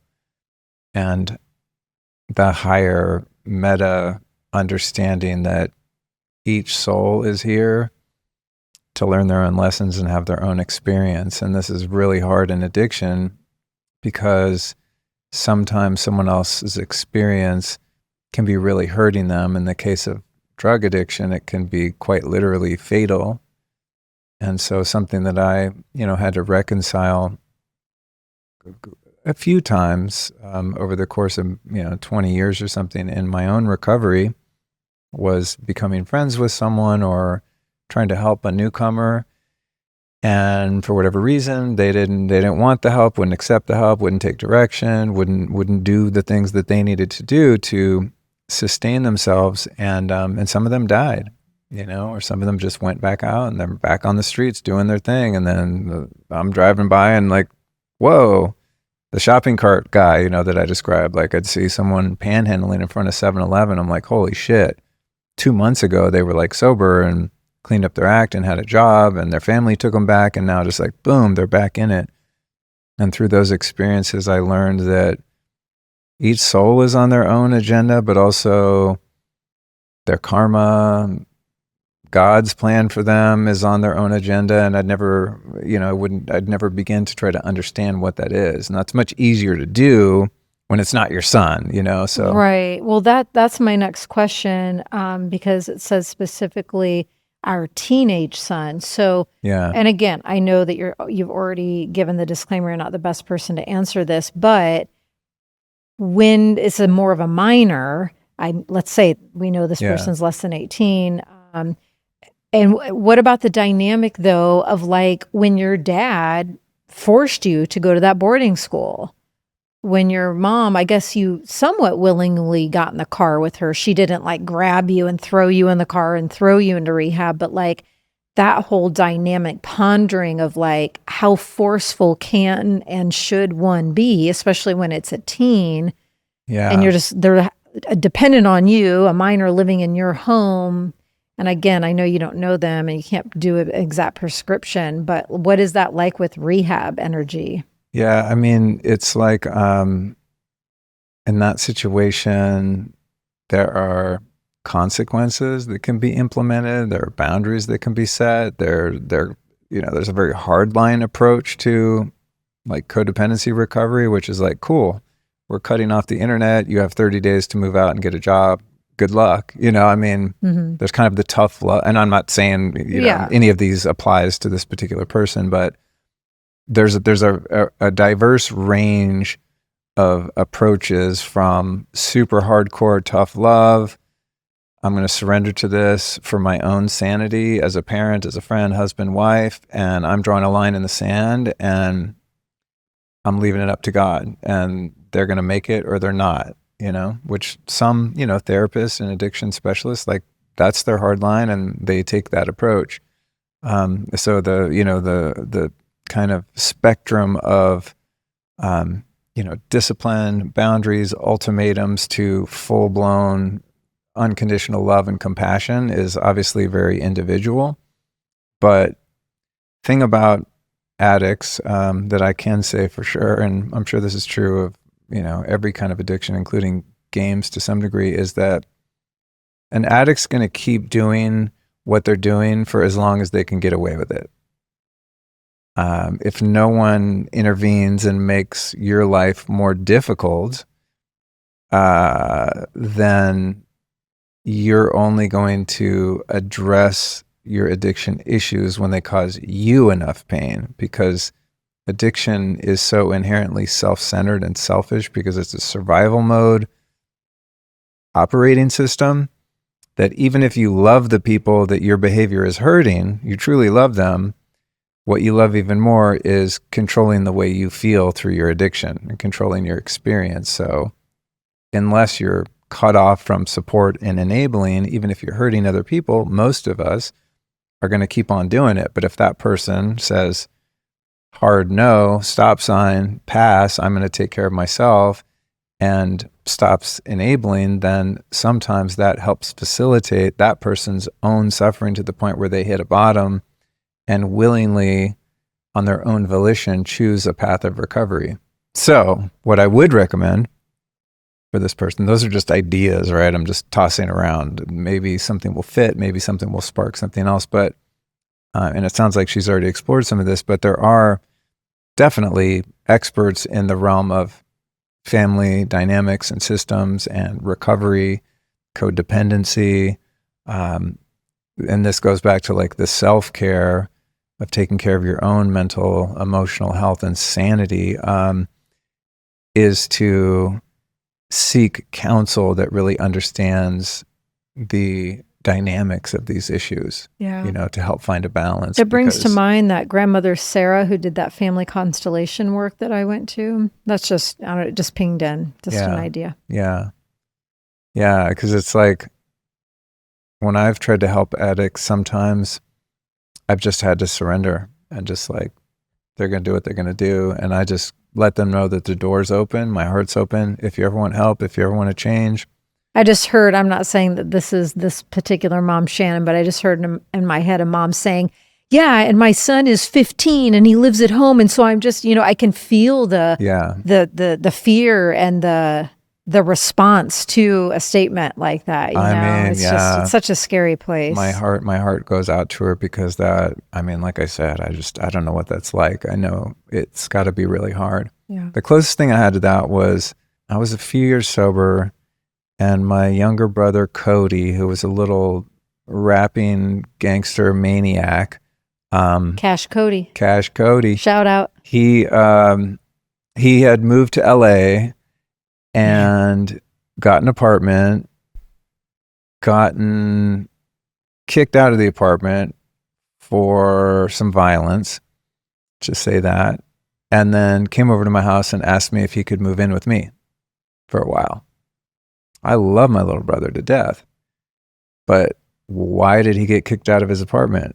Because he carries guns, he fights with a lot of people, does tons of drugs. He's living in the underworld that I just barely made it out of. Mm-hmm. No way, dude. I mean, it was like not even for a second. I wasn't, let me sleep on it. It was just like, took one look at him. I'm like, you just got chased by the cops out of this place.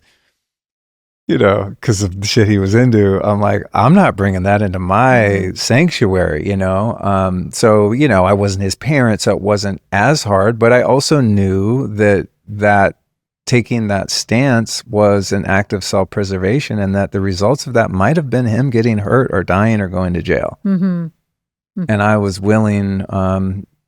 willing to take that chance. As it turned out, years later, he's sober, living his best life, and thanked me specifically for not helping him by allowing him to move in my house, even though at the time he wanted to kill me, hated me, the whole thing. Yeah. So.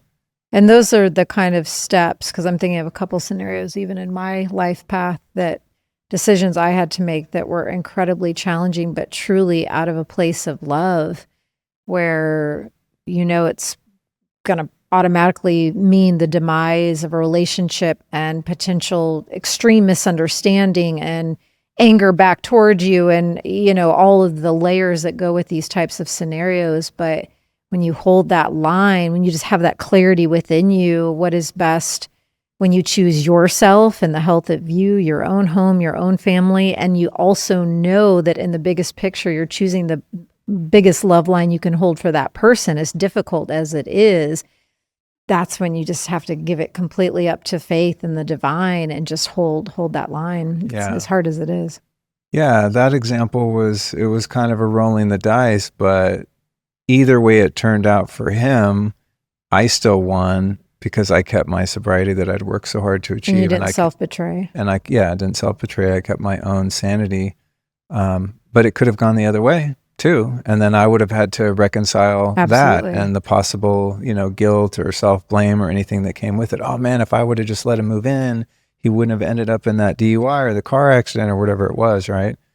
But I don't know. I think at that time, there was nothing more important to me than my sobriety. Yeah, there's a clear knowing, as hard as it is. It was just like not an option, but I was also aware that I might regret it later, and thankfully I didn't.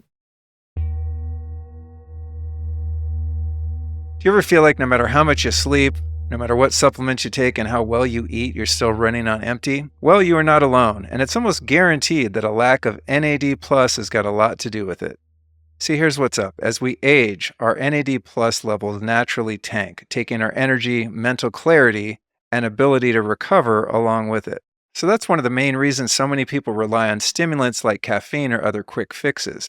And if you want to just temporarily fix the low energy problem, those might get you through the day. But if you actually want to replenish your body's natural fuel source at the cellular level, you got to hook yourself up with the NAD plus options from Limitless Living MD. These guys are incredible. They offer personalized peptide protocols and NAD plus treatments designed to optimize your health at the root level, not just mask symptoms. And the coolest part is that you can do it at home. So whether you use the daily nasal spray for ongoing support or opt for powerful injections, NAD Plus works with your body to restore deep, lasting energy with zero crash or downside. And the benefits of NAD go way beyond just energy. It also supports cell repair and mitochondrial function for healthy aging and longevity. So getting on board with this is super easy, you guys. Go to limitlesslivingmd.com/Luke and use the code Luke for 12% off your first order. And with Limitless Living MD, you also get expert guidance, a customized wellness plan, direct-to-door treatments, and ongoing support for your peak vitality. That's limitlesslivingmd.com/Luke. Okay, we'll go to John next. Actually, no. This one is from Adam. I think you'll enjoy this one. It's one of your areas you get most passionate about. How important do you think endogenous DMT is to consciousness expansion? I just opened a whole can of worms here. Gosh, I don't really know. I mean, there's some debate as to whether or not different practices of breath work, chakra work, Mulband, all these kind of things. Some people like Joe Dispenza think or claim that there's things you can do that release endogenous DMT into your system. And there are other people who think that's not true. So I don't really know if that's true personally, because I can't prove it one way or another, but I can say that I have had some pretty profound visual and fairly psychedelic experiences without taking any substance. Doing breath work, when I was doing a lot of Kundalini yoga, some of the really long workshops that are like 4 hours long. I mean, you're doing all kinds of work with your energy, and I experienced some pretty transcendent states. But I can't prove that that was, a DMT kind of experience. So I'm not really sure. I can say that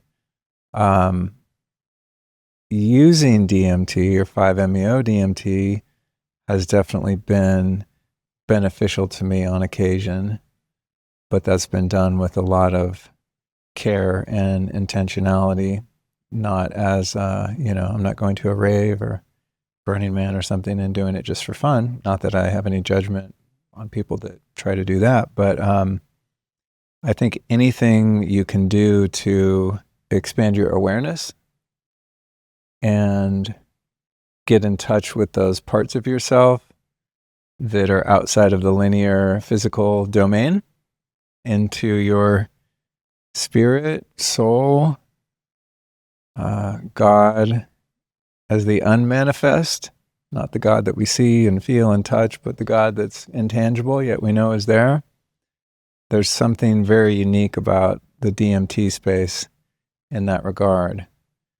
And so, it's hard for me to imagine what my life would have looked like had I not had those experiences.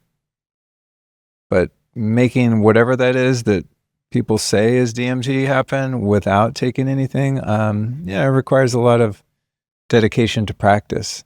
Some people report that going on darkness retreats, right? And I think there's some scientific validity behind that. If you're in the dark long enough, I think the idea is the tryptophan, there's a cascade of chemicals in your brain that have to do with tryptophan, serotonin, melatonin, yada, yada. There's kind of a cascade of them. I forget the order. And one of the end metabolites is dimethyltryptamine. So it's scientifically been proven that endogenous DMT does exist, and also that is likely the experience people are having when they're in the dark for so long. Because if you don't see light, you're going to produce melatonin.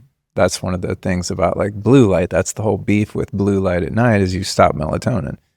You know what that just brought to mind, and I'm not really trying to get us to unpack this or dive into this. And also I can hear Cookie scouring the house looking for us. Oh. She's like wondering, Cooks, we're up here she comes. Like, there you go. if you're listening, you'll probably hear her coming up the steps. Come here, sweetheart. Come Over on. here. Get on the rug so you don't hear your toenails so much. There we go. She was looking everywhere for us. Hello, Peanut. You know, hearing you describe it in that way, specifically with the darkness retreats, it brought to mind how when a shaman, a human, experiences what I am coming out of, which was like a most intense 3-year initiatory phase where I was very much in the quote unquote cave, and that cave was more energetically and spiritually. I wasn't actually sitting in the cave of some of the temples we visited and whatnot, but Cookie's currently, she has her post-dinner energy surge. Cookie, you're becoming too much a part of this episode than we intended, sweetheart. Why don't you come over here and lay down? You gonna throw up? That's a good girl. We can never get mad at her because she's so darn cute. But when someone is in those voids, those types of initiations where you're doing the deepest, scariest, most intense, potent work of your life, especially for a duration like that, and then that initiation seems to be coming to a close, because I've been describing the phase I'm at now where people are like, how are you? What's the latest? I'm like, well, I'm just in the first phase exiting this cave. I'm adjusting to the light again.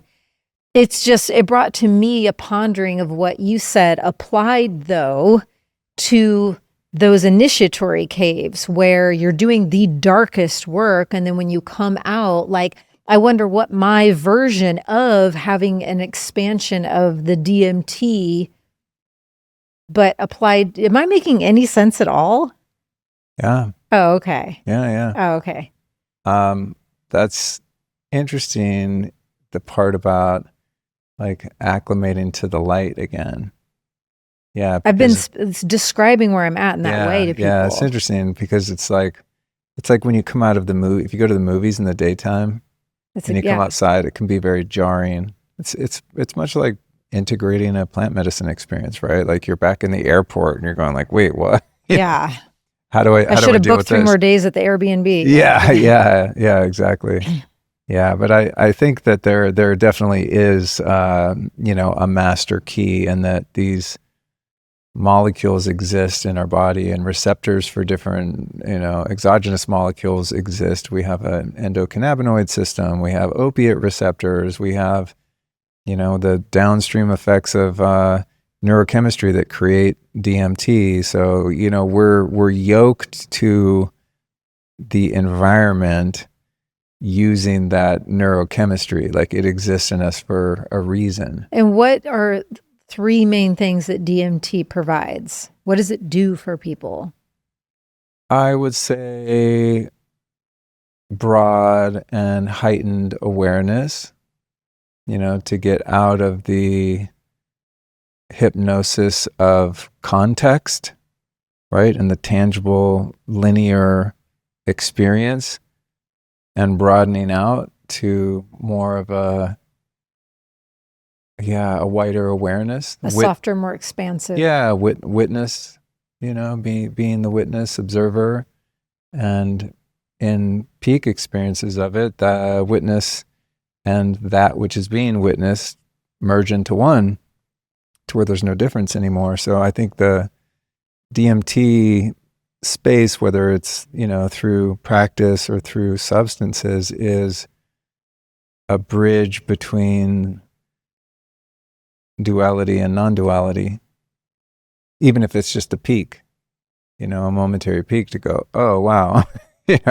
everything really is all one thing, which might take you 40 years of meditation, but it could also take 4 minutes of DMT and you could experience the same thing. But, the 40 years of meditation is probably a better way to actually integrate it into your experience in a meaningful way, to really get it to be less than an idea and something that is actually the way that you experience life. The last little button that was pinging in is how when we were having dinner with our friends just the other night, and you were, because I'm just saying this to the folks joining us and listening, DMT and Bufo land, like those historically, they're just not my lanes. They're just not areas that I'm super called into.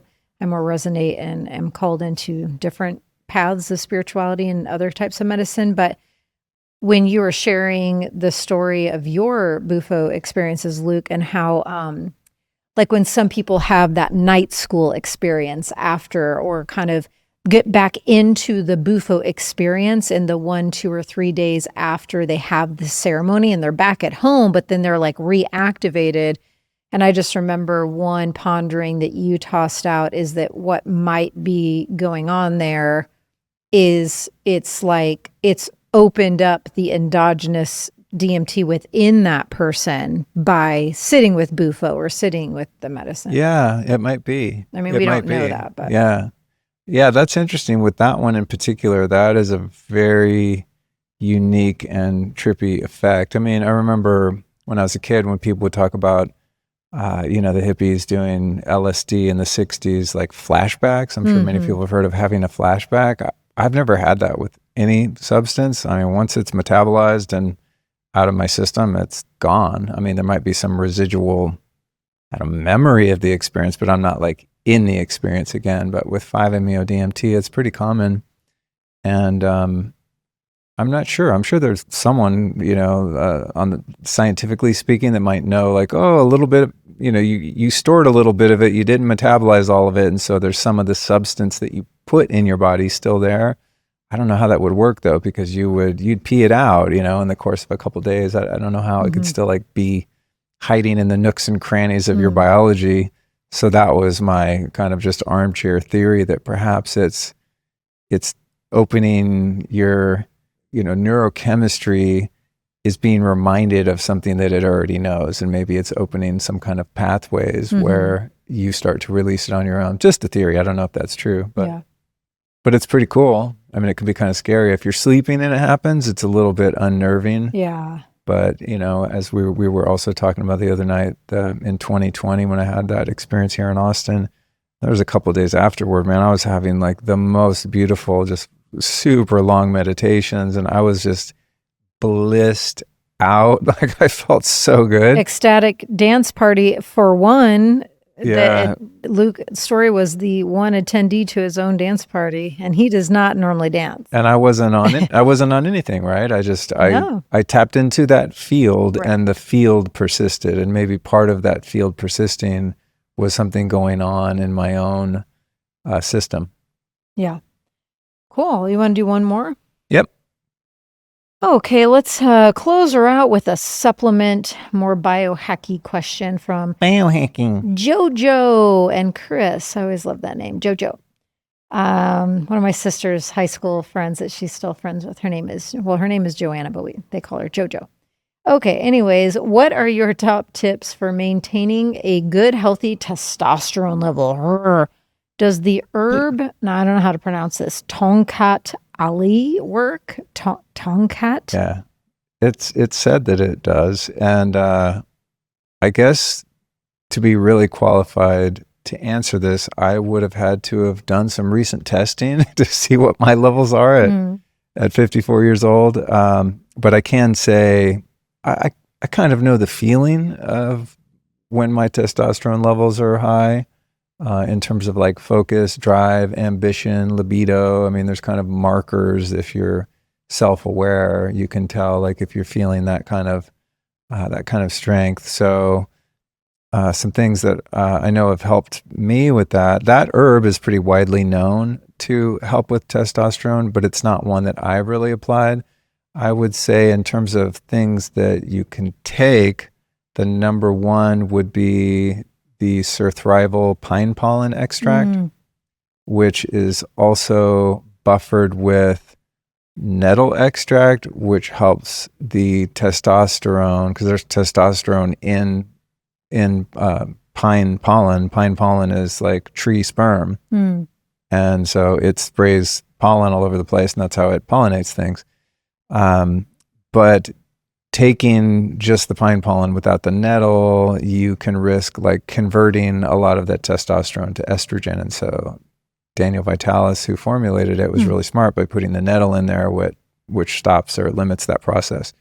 And that's the thing with taking things that like raise your testosterone. It sort of is dependent on each male's individual system, because some of us can have a lot of testosterone but not much free testosterone, and a lot of that gets converted. Also, another example of why it's so important to get really highest quality supplements, because if you get a supplement from somebody who doesn't really know what they're doing, you can do the exact opposite thing that you're trying to do. You can give yourself man tits. A couple other things are ice baths, red light therapy, watching the sunrise has a lot to do with your, your hormonal health and balance. Also, limiting ejaculation. I would say the number one thing that kills it on every level would be watching porn. I mean, because that's like a whole psycho-spiritual level of depletion too. The pine pollen. Oh, sun exposure, sunbathing without getting burned, but like full body naked sun, including your wedding tackle. Of course, I'll repeat, not to the point of getting a sunburn. Some people have, less or more melanin. People that are more fair skinned are obviously more prone to getting sunburn. So you don't want to go spread your legs at like midday solar noon because you heard it on this podcast. But I'm out in the sun naked all the time, and I can feel that vitality in my body when I'm doing that. Do you also tan your chocolate starfish? Not in the yard, because you would know it.